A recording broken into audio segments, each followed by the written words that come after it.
Update lang. Nakahuli daw yung tropa natin. Check natin. G, malaki yan. Malaki yan, G.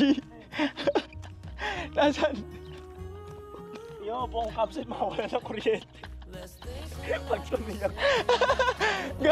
Gagi, bakit nasa taas?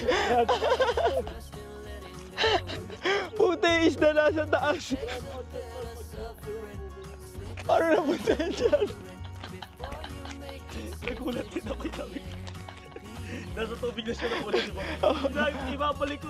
Puta ka, yung bed ko pataas. Paakyat. Aray ko!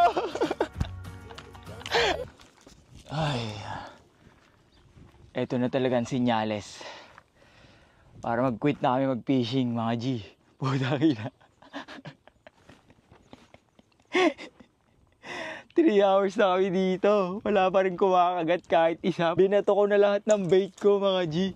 Kulang na lang diving ko na yung isda. Hindi na kami magre-renew ng lisensya. Ang mahal-mahal, $80. Tapos wala lang huli. Puro kami forma. May tent pa kami dito pero wala.